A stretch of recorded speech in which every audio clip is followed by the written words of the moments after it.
70.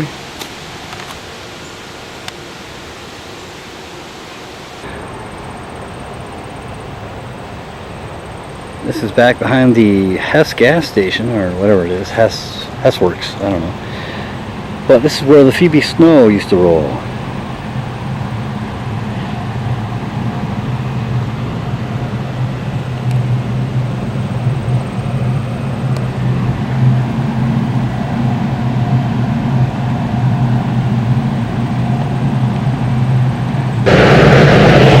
And there's where the rails had a joint for Vestal, and the Dl&W cut off from Buffalo.